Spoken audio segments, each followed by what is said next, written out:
जय हिंद साथियों, मैं सिद्धार्थ आपका अपने YouTube चैनल इनकलकेट क्लासेस पर स्वागत करता हूं।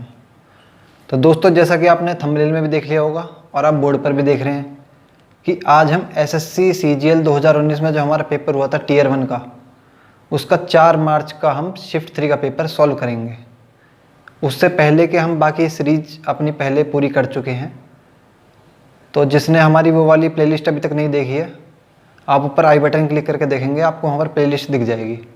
तो उसमें हमारी सीरीज जो भी हमारे पहले पेपर हुआ पहली शिफ्ट में, वहाँ से लेकर अब तक जितने पेपर हुए वो सभी मैंने क्रम वाइज सॉल्व कराए हुए हैं। तो उसी क्रम में आज हम 4 मार्च शिफ्ट 3 का पेपर सॉल्व करेंगे। तो चलिए स्टार्ट करते हैं। दोस्तों, पहले क्वेश्चन में क्या है कि आपको एक 4 आकृति दी गई हैं और आपसे बोला गया है कि यदि इनके दाईं ओर दर्पण रखा गया हो तो सही दर्पण छवि कैसी दिखेगी। तो जैसा कि आप क्वेश्चन में भी देख पा रहे होंगे, जो हमारी पहली फिगर है, अब मिरर इमेज का तो आपको फॉर्मूला पता होगा कि लेफ़्ट और राइट चेंज होते हैं, टॉप और बॉटम सेम रहते हैं। तो आप यहाँ पर पहली इमेज में देखोगे तो पहली इमेज में हमारा लेफ़्ट और राइट ही चेंज हो रहा है, बाकी टॉप और बॉटम हमारा चेंज नहीं है। तो इसलिए इस क्वेश्चन का आंसर हमारा हो जाएगा ऑप्शन ए। आसान सा क्वेश्चन था। चलिए बढ़ते हैं नेक्स्ट क्वेश्चन की तरफ। नेक्स्ट क्वेश्चन में कह रहा है कि इन ए सर्टेन कोड लैंग्वेज अर्थ को इस कोड में लिखा जाता है।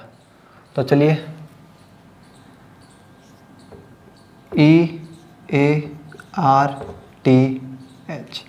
अर्थ को हमने किसी कोड लैंग्वेज में 820/18-15 में लिखा है।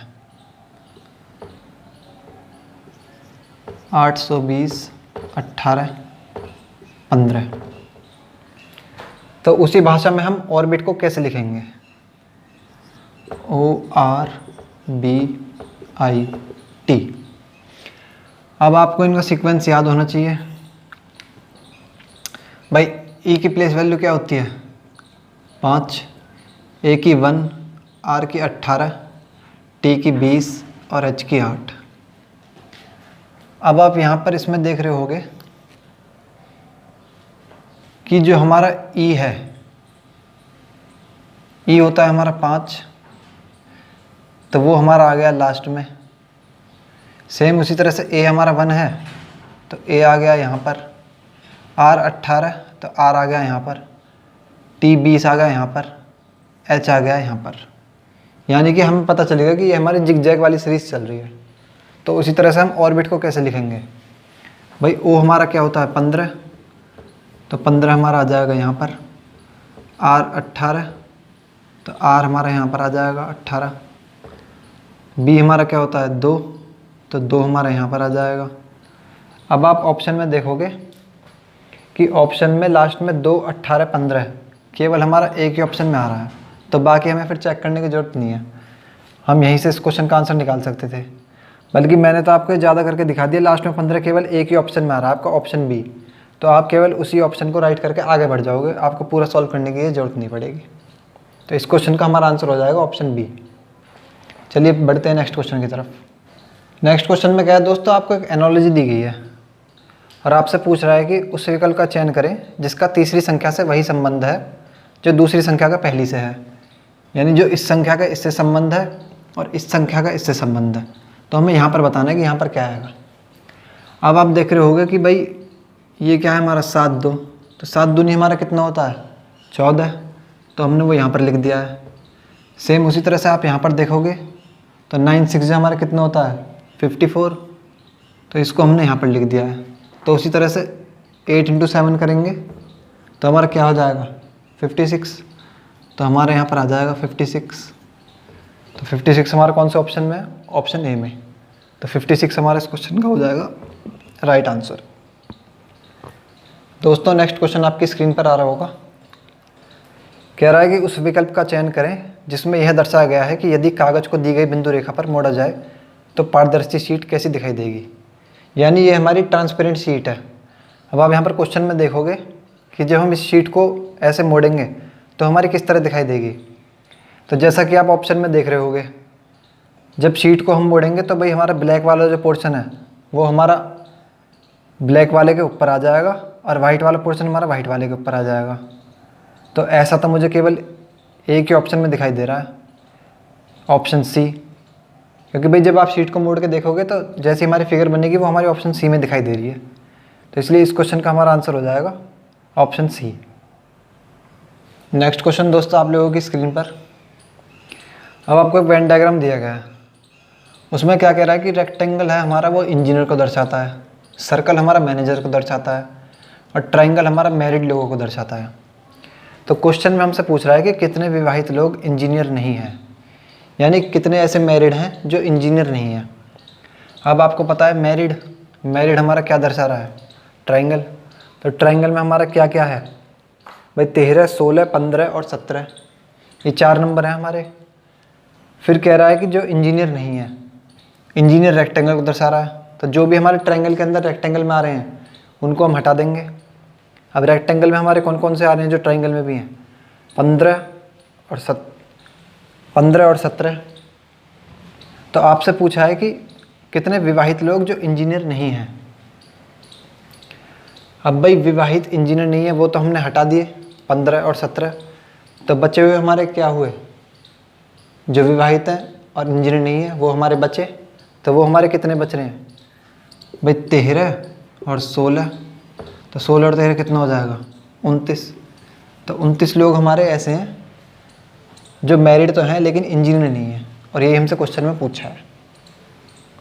दोस्तों नेक्स्ट क्वेश्चन आपकी स्क्रीन पर कह रहा है कि किसी निश्चित कूट भाषा में जुपिटर को JVOGSFR लिखा जाता है, यानी जुपिटर को हम इस तरह से लिख देते हैं, तो उसी तरह से हमें नेपच्यून का कोड बताना है।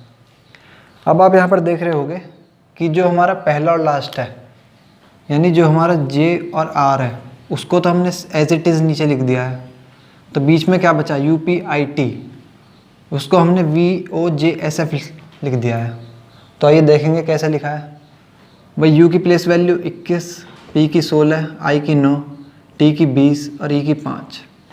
अब नीचे F की 6, S की 19, J की 10, O की 15, V की 22। तो आप देख रहे होंगे कि पहले हमारा हो रहा है +1, फिर हमारा हो रहा है -1, फिर अगेन +1 -1 +1। तो ये हमारी सीरीज चल रही है +1 -1 +1 -1। अब उसी तरह नेपच्यून में देख लेंगे भाई। नेपच्यून में हमें पहला और लास्ट अल्फ़ाबेट उसको तो हमने एज इट इज़ लिखना है, तो ये हमारा आ जाएगा एज इट इज़।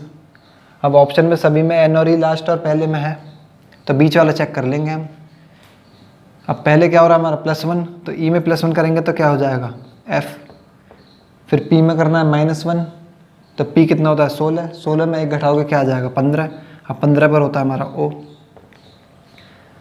फिर उसके बाद क्या है T हमारा क्या होता है 20, 20 में 1 जोड़ोगे तो क्या हो जाएगा 21, 21 पर होता है हमारा U। अब आप ऑप्शन में देखोगे कि ऑप्शन में हमारा FOU, जो हमारा बीच में FOU आ रहा है, ये केवल एक ही ऑप्शन में है, ऑप्शन सी में। तो आप उसको राइट करके आगे बढ़ जाओगे, आपको बाकी चेक करने की ज़रूरत नहीं है, क्योंकि बाकी सभी ऑप्शन में सेम है। हमें बस बीच वाला ये चेक करना था, तो ये हमारा आ गया, तो ये हमारा आंसर हो जाएगा। इसको हम क्लिक करके आगे बढ़ जाएंगे। नेक्स्ट क्वेश्चन दोस्तों आपकी स्क्रीन पर, एक उत्पाद पर मूल्य का लेबल लगाया गया है जिस पर अंकित मूल्य पर 20% की छूट देने की बात की गई है। बिक्री के समय दुकानदार ने लेबल वाले मूल्य पर 10% की अतिरिक्त छूट दी। भाई कोई हमारा प्रोडक्ट है, अब उस पर क्या है, उस पर कोई अंकित मूल्य है, यानी उस पर कोई प्रिंटेड प्राइस है, उस पर 20% का डिस्काउंट दे दिया है। मान लेते हैं हमारे जो प्रोडक्ट है उस पर 100 रुपये था, अब 20% डिस्काउंट दे देंगे तो कितना हो जाएगा 80। फिर कह रहा है कि जब दुकानदार उसको बेचता है तो उस पर 10% एक्स्ट्रा डिस्काउंट देता है।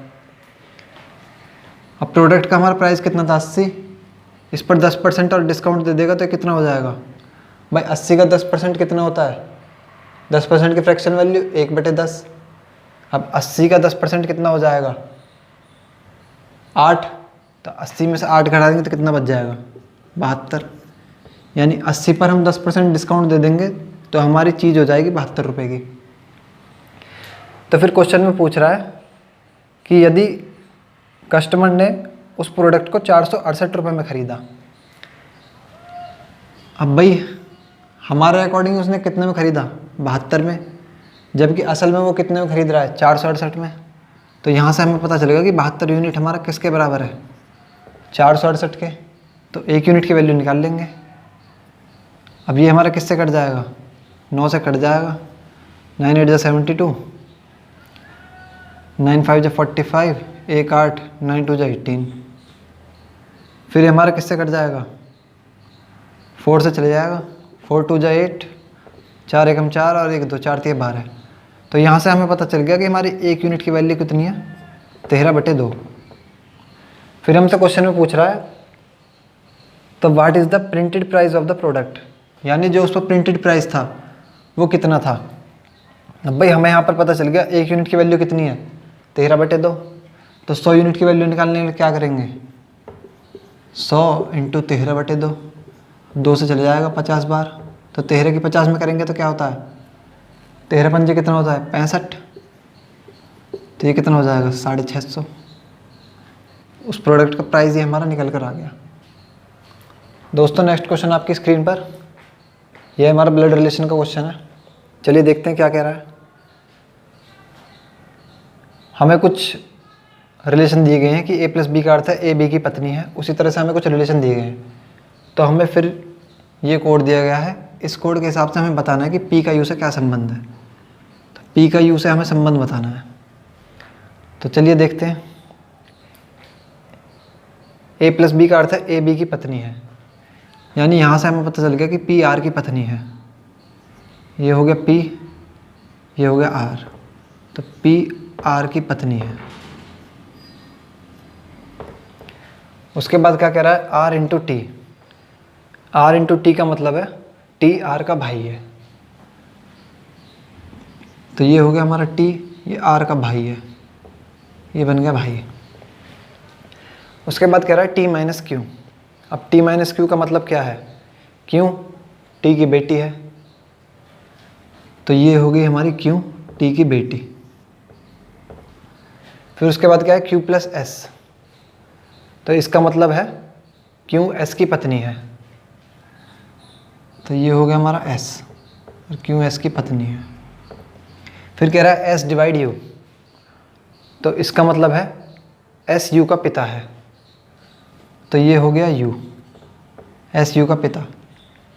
अब क्वेश्चन में हमसे क्या पूछ रहा है कि p का u से हमें संबंध बताना है। बस दोस्तों ये बन गया हमारा फैमिली ट्री। अब हमसे क्वेश्चन में क्या पूछ रहा है कि p का u की माँ से क्या संबंध है। तो ये रहा u, ये रही u की माँ। तो p का हमें u की माँ से संबंध बताना है कि p का u की माँ से क्या संबंध है। अब आप देख रहे होगे ये है u की माँ। अब t कौन है, इसका पिता, और r कौन है, इसके पिता का भाई। तो यानी r q का क्या लगा, चाचा। भाई चाचा अंकल लगा, या तो ताऊ हो सकता है, चाचा हो सकता है, तो अंकल बोलते हैं इसको। अब अंकल की वाइफ क्या लगेगी, आंटी।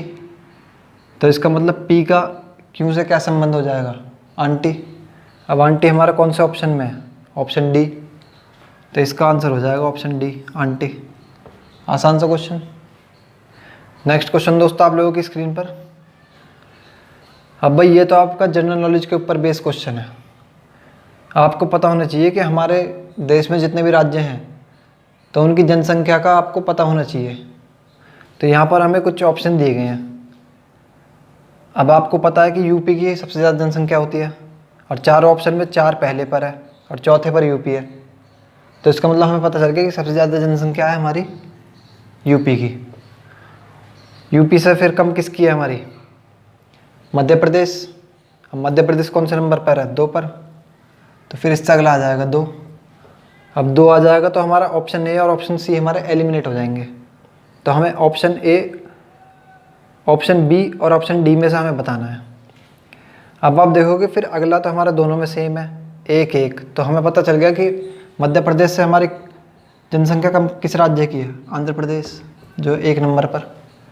अब उसके बाद देखना है हमें आंध्र प्रदेश से कम हमारी किसकी है, या तो हिमाचल की है या अरुणाचल की है। अब ये तो हमें पता है कि हिमाचल की अरुणाचल से ज़्यादा है। तो यहाँ पर हमारा आ जाएगा हिमाचल। हिमाचल हमारा कौन से नंबर पर है, 5वें नंबर पर। अब बचा क्या, अरुणाचल प्रदेश, तो वो है 3रे नंबर पर। तो ये हमारा ऑप्शन, जिस भी ऑप्शन में है ये हमारा हो जाएगा आंसर। आसान सा क्वेश्चन था ये भी, बस आपके जनरल नॉलेज के ऊपर चेक करना चाह रहा है वो कि आपकी जनरल नॉलेज कैसी है। चलिए आगे बढ़ते हैं। नेक्स्ट क्वेश्चन में कह रहा है कि उस विकल्प का चयन करें जिसमें शब्द उसी रिश्ते को साझा करते हैं जो शब्दों की जोड़ी द्वारा साझा किया गया है। जैसे डेंटिस्ट, डॉक्टर, जिस तरह से हमारा डेंटिस्ट का रिलेशन डॉक्टर के साथ है, सेम उसी तरह हमें ऑप्शन में से बताना है कि ऑप्शन में से हमारा जैसा इन दोनों के बीच में रिलेशन है ऐसा किस ऑप्शन में है। तो आपको पता है कि भाई डेंटिस्ट भी हमारा एक प्रकार से डॉक्टर ही है। तो ऑप्शन में देखोगे आप रेखा वृत्त, लाइन सर्कल, ये तो दोनों बहुत डिफरेंट चीज़ है, तो ये ऑप्शन एलिमिनेट। एलजेब्रा, ज्योमेट्री, ये भी हमारी डिफरेंट चीज़ है, ये भी हमारा ऑप्शन एलिमिनेट। फिर क्या है, केमिस्ट्री, साइंस। हाँ, केमिस्ट्री का संबंध हमारा साइंस से है, क्योंकि आपने पढ़ा होगा ना साइंस में हमारे 3 भाग हो जाते हैं, केमिस्ट्री, बायो, फिजिक्स। अब केमिस्ट्री हमारा साइंस का एक पार्ट है, तो इसलिए इस क्वेश्चन का हमारा आंसर हो जाएगा ऑप्शन सी। ऑप्शन डी भी आपको चेक करने की जरूरत नहीं है। नेक्स्ट क्वेश्चन दोस्तों हमारा मैथमेटिकल ऑपरेशन से है। अब इस तरह के क्वेश्चंस को सॉल्व करने के मैं आपको ट्रिक बता चुका हूँ कि जिस ऑप्शन में हमारे सबसे बड़े साइन दे रखे हों हम उसको ही पकड़ लेते हैं। अब इसमें क्या है, ऑप्शन सी में आपको दिया हुआ है डिवाइडर मल्टीप्लाई। तो सबसे पहले आप उसी ऑप्शन को देख लो जिसमें डिवाइडर मल्टीप्लाई दिए गए हैं। तो चलिए देखते हैं। तो 121 + 11 - 42। अब मल्टीप्लाई को चेंज करना है डिवाइड से और डिवाइड को करना है मल्टीप्लाई से। तो यह क्या हो जाएगा, 42/6 × 7। अब इसको सॉल्व कर लेते हैं। तो ये हमारा 6 से चले जाएगा, 7 बार 7 7 49। तो ये हमारा क्या हो गया, 121 + 11 - 49। अब इसको सॉल्व करेंगे तो क्या आ जाएगा, 132, और 132 में 49 जाएंगे तो क्या बचेगा हमारा, 83। यानी ये हमारा सेटिस्फाई हो गया। तो इसलिए इस क्वेश्चन का आंसर हो जाएगा हमारा ऑप्शन सी। नेक्स्ट क्वेश्चन दोस्तों आपकी स्क्रीन पर कह रहा है कि उस विकल्प का चयन करें जिसमें दी गई आकृति अंतर्निहित है और घुमाने की अनुमति नहीं है। तो आप देखोगे कि आपको एक फिगर दी हुई है, अब उसको आपको ऑप्शन में चेक करके बताना है कि किस ऑप्शन में हमारी इस तरह की फिगर बन रही है। तो भाई ऑप्शन बी और ऑप्शन डी ये तो हमारे बिल्कुल ही डिफरेंट से हैं, तो ये तो हमारे पहले एलिमिनेट हो गए क्योंकि देखने में अजीब से लग रहे हैं। अब बचा क्या हमारा, ऑप्शन ए और ऑप्शन सी। अब आप ऑप्शन सी में देखोगे कि जो बीच में ट्रायंगल बन रहा है वो दोनों वाइट बन रहे हैं, जबकि हमें बीच में कैसा चाहिए, एक वाइट एक ब्लैक, और वो हमारा ऑप्शन ए में मुझे दिख रहा है। तो इसलिए इस क्वेश्चन का आंसर हो जाएगा हमारा ऑप्शन ए। चलिए बढ़ते हैं आगे। क्वेश्चन नंबर 14 आपकी स्क्रीन पर कह रहा है कि निम्नलिखित श्रृंखला में प्रश्न चिन्ह की जगह आने वाली आकृति का चयन करें। अब आप देखोगे क्वेश्चन मार्क है, उसकी जगह हमारा ऑप्शन में से कौन सी फिगर आएगी वो आपको बताना है। तो अब हमारी क्वेश्चन फिगर को देखोगे तो उसमें जो पहला है, पहले नंबर पर हमारा क्या है, सर्कल। अगली फिगर में हमारा सर्कल क्या आ गया, नीचे। फिर उससे अगली फिगर में हमारा सर्कल कहाँ चले गया, आगे। तो हमें पता चलेगा कि हमारे फिगर एक एक नीचे की तरफ बढ़ रही है, यानी एंटी क्लॉकवाइज डायरेक्शन में हमारी फिगर एक एक बढ़ रही है। तो अब आप देखोगे क्वेश्चन मार्क वाले में हमारा जो सर्कल आएगा वो हमारा आ जाएगा ऊपर की तरफ, राइट हैंड साइड पर। अब ऊपर की तरफ तो हमारे चारों फिगर में है। अब आप देख रहे होगे कि जो हमारा सर्कल है वो हमारा नीचे तो आ ही रहा है एंटी क्लॉकवाइज, साथ ही वो अपनी जगह पर भी एंटी क्लॉकवाइज घूम रहा है। आप देख रहे होगे यहाँ पर फिगर में, तो जो हमारा सर्कल आएगा वो एंटी क्लॉकवाइज डायरेक्शन में घूमा हुआ दिखेगा हमें। तो ऑप्शन ए तो हमारा डिफरेंट हो गया, तो ऑप्शन ए एलिमिनेट हो जाएगा। अब बचे हमारे बी सी डी। अब आप ऑप्शन डी में देखोगे तो ऑप्शन डी में आपको क्या दिखाई दे रहा है भाई, ऑप्शन डी में हमारा सर्कल के साइड में आ रहा है ट्रायंगल। तो ट्रायंगल हमारा आना भी चाहिए, लेकिन ट्रायंगल हमारा नीचे की तरफ डायरेक्शन आ रही है उसकी, जबकि आनी चाहिए ऊपर की तरफ।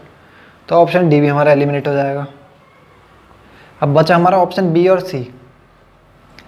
तो ऑप्शन बी और सी में आप देखोगे कि जो हमारे एरो वाली फिगर है ये हमारी नीचे की तरफ आनी चाहिए लेफ्ट हैंड साइड पर, तो दोनों में है, लेकिन उसकी डायरेक्शन भी वो अपनी जगह पर घूम रहा है, तो उसकी डायरेक्शन भी नीचे की तरफ होनी चाहिए।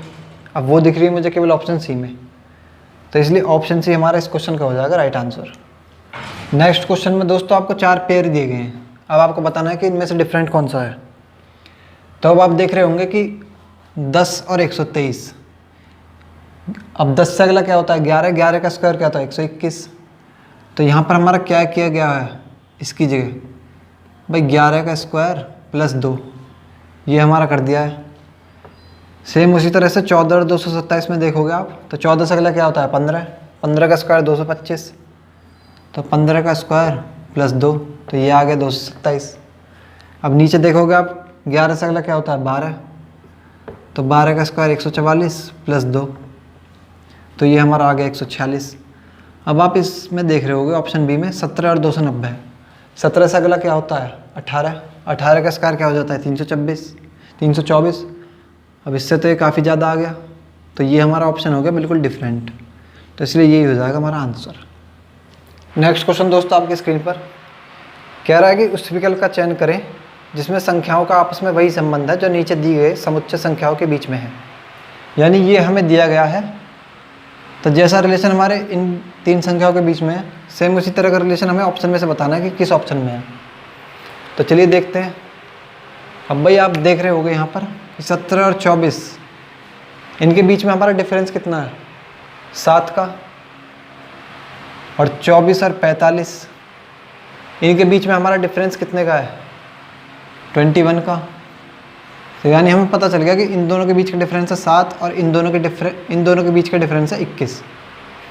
अब आप ऑप्शन देखोगे कि ऑप्शन सी में इन दोनों के बीच में डिफरेंस है 5 और ऑप्शन ए में भी इन दोनों के बीच में डिफरेंस कितना है 5। तो ये 2 ऑप्शन तो हो गए हमारे एलिमिनेट। अब बचे ऑप्शन बी और सी। अब इन दोनों के बीच में भी डिफरेंस 7 है और इन दोनों के बीच में डिफरेंस 7 है। तो पहली कंडीशन तो हमारी सेटिस्फाई होगी, अगली वाली देखेंगे। तो 19 और 40 के बीच में डिफरेंस कितना है हमारा 21 और 26 और 34 के बीच में डिफरेंस कितना है 8 का। तो ये ऑप्शन भी हमारा एलिमिनेट हो गया। तो ये कंडीशन हमारी सेटिस्फाई होगी कि इन दोनों के बीच का डिफरेंस 7 और इन दोनों के बीच का डिफरेंस 21। तो यही हो जाएगा हमारा आंसर। नेक्स्ट क्वेश्चन दोस्तों आपकी स्क्रीन पर 17वां क्वेश्चन। ये हमारा कथन और निष्कर्ष से रिलेटेड क्वेश्चन है। तो चलिए देखते हैं। 2 स्टेटमेंट दिए गए हैं हमें, ऑल सिंगर्स आर डांसर्स और no dancer is a plumber. यानी एक हमारी पॉजिटिव स्टेटमेंट है और एक हमारी नेगेटिव है। अब हमें 3 कंक्लूजन दिए गए हैं। तो चलिए कंक्लूजन से चेक करते हैं। पहला कंक्लूजन क्या है कि no plumber is a singer. अब no plumber is a singer, इससे हमें पता चल रहा है कि प्लम्बर की खर्चा है 100 और सिंगर का खर्चा भी 100 है। जबकि स्टेटमेंट में क्या दे रखा है कि प्लम्बर का खर्चा 100 और प्लम्बर की इनकम 100 और सिंगर की भी इनकम 100। तो ये कंडीशन हमारी सेटिस्फाई होगी। तो पहला कंक्लूजन हो जाएगा हमारा ठीक। सेकंड कंक्लूजन देखते हैं। सम सिंगर्स आर प्लम्बर्स, इसका मतलब है सिंगर का खर्चा 50 और प्लम्बर का खर्चा भी 50। अब स्टेटमेंट में आप देखोगे सिंगर और प्लम्बर, ये हमारा बन रहा है इनडायरेक्ट कंक्लूजन। अब इनडायरेक्ट कंक्लूजन हमारा होना चाहिए क्या नेगेटिव, लेकिन कंक्लूजन हमारा क्या बन रहा है पॉजिटिव। तो सेकंड कंक्लूजन हमारा हो जाएगा एलिमिनेट, यानी ये हमारा गलत है। थर्ड कंक्लूजन देखते हैं।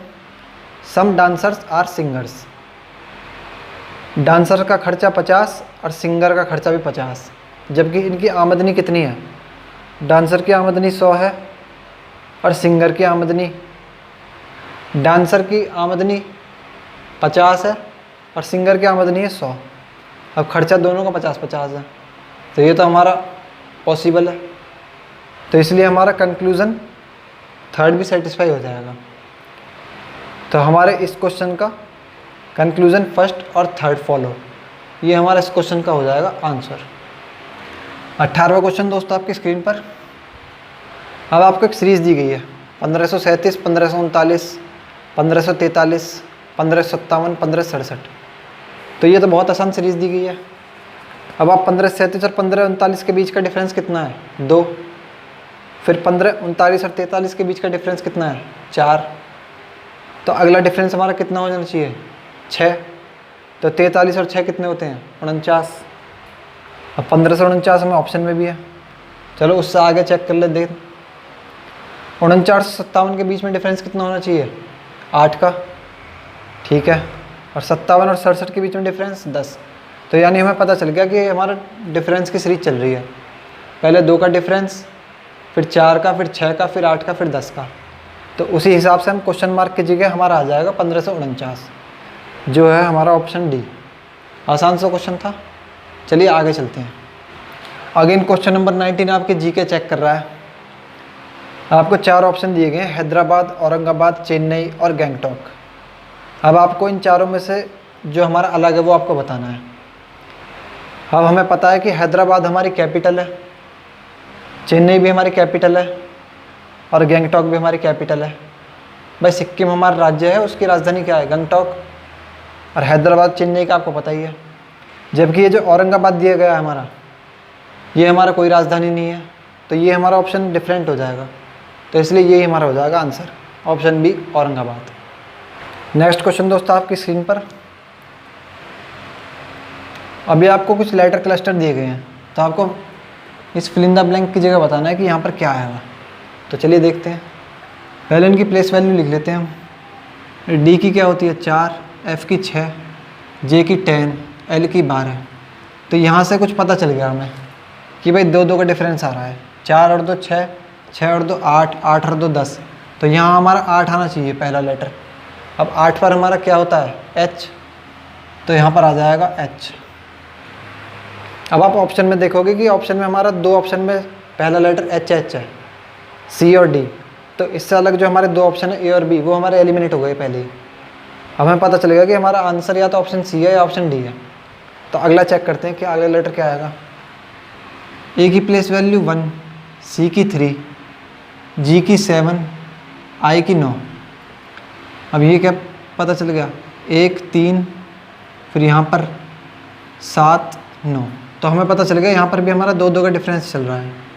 तो 1 3, तो अगला हमारा क्या होना चाहिए फिर? 5।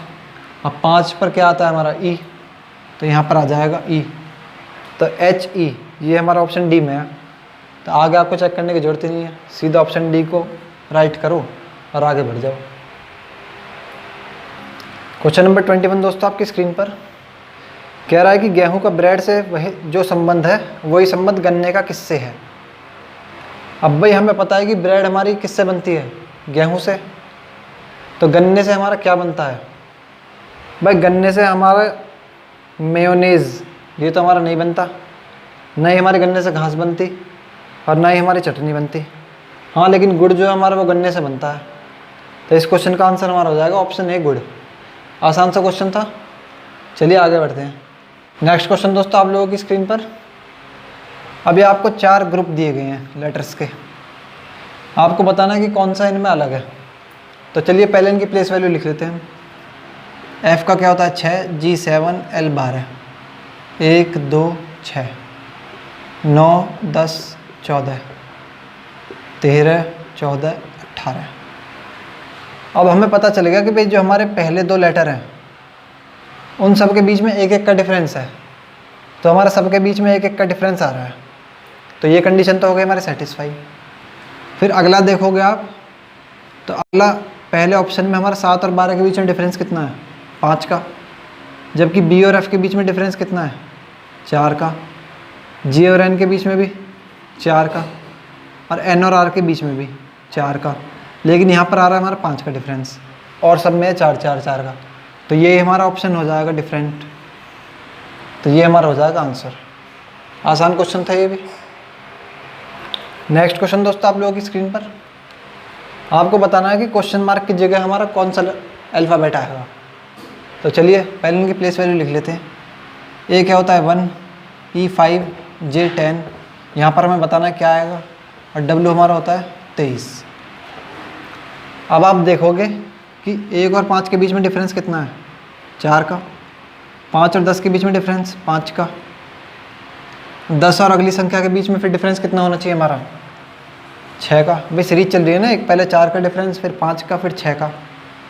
तो 10 में 6 जोड़ेंगे तो हमारा क्या आएगा यहाँ पर? 16। अब 16 और 23 के बीच में डिफरेंस कितना होना चाहिए? 7 का, जो हमारा है। तो हमें पता चलेगा कि यहाँ पर हमारा आएगा 16, और 16 नंबर पर हमारा क्या होता है? P। तो इस क्वेश्चन का आंसर हो जाएगा हमारा P। P कौन से ऑप्शन में है? ऑप्शन बी में। ये भी आसान सा क्वेश्चन था दोस्तों। नेक्स्ट क्वेश्चन आपकी स्क्रीन पर। आपको शायद डाइस साफ ना दिखे, इसलिए मैंने डाइस को अलग से बना दिया है। अब क्वेश्चन में आपसे पूछा है कि इक्वल टू वाले फलक के विपरीत फलक पर कौन सा आएगा, यानी जो हमारा इक्वल टू साइन है इसके विपरीत हमारी कौन सी फलक आएगी। तो चलिए देखते हैं। अब भाई परसेंटेज हमारा इसमें भी है और परसेंटेज हमारा इसमें भी है, तो ये हमारा परसेंटेज इन दोनों फिगर में कॉमन है। तो परसेंटेज को पकड़कर हम कोई सी भी डायरेक्शन में पासे को रोटेट करवा देंगे। तो हम चलिए एंटी क्लॉकवाइज रोटेट करवा देते हैं।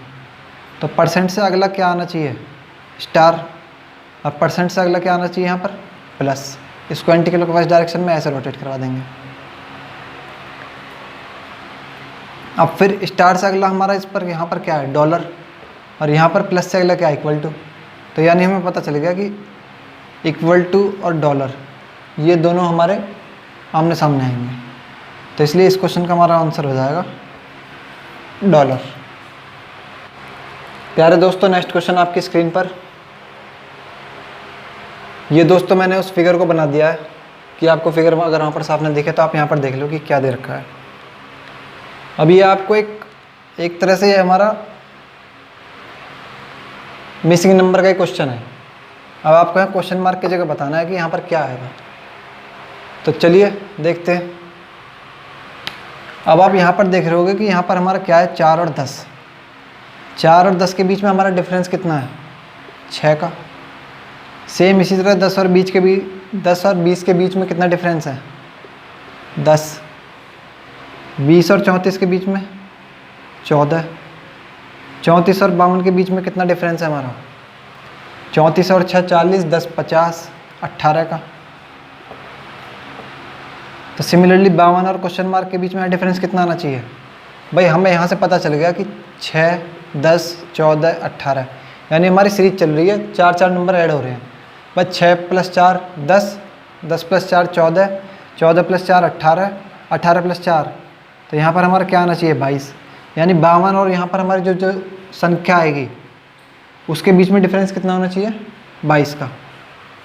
अब 52 और 22 को ऐड कर लेंगे तो कितना हो जाएगा? 54 और 20 74। तो यानी हमें पता चल गया कि यहाँ पर हमारा आएगा 74। यहाँ क्वेश्चन मार्क की जगह हमारा आंसर आ जाएगा 74, जो हमें दिया गया है ऑप्शन डी में। अब आगे हम चेक करने के लिए और चेक कर लेंगे। 74 और 100 के बीच में कितना डिफरेंस होना चाहिए? 26 का, क्योंकि 4 का चल रहा है ना, तो इसका मतलब ये हमारा सेटिस्फाई हो गया। तो हमारा जो आंसर है 74, वो हमारा बिल्कुल करेक्ट आंसर है। तो दोस्तों ये था हमारा एसएससी सीजीएल 4 मार्च 2019 शिफ्ट 3 का रीजनिंग का पूरा पेपर। मुझे उम्मीद है कि मैंने जो आपको क्वेश्चन, जितने भी मैंने आपको सॉल्यूशन बताए हैं वो आपको समझ में आए होंगे और आपके डाउट सारे जो भी थे वो क्लियर हो गए होंगे। तो अगर आपको ये वीडियो अच्छी लगी तो इस वीडियो को लाइक करें और अपने ज़्यादा से ज़्यादा दोस्तों के साथ शेयर करें। आज के लिए इतना ही, फिर मिलेंगे किसी और दिन किसी और वीडियो में।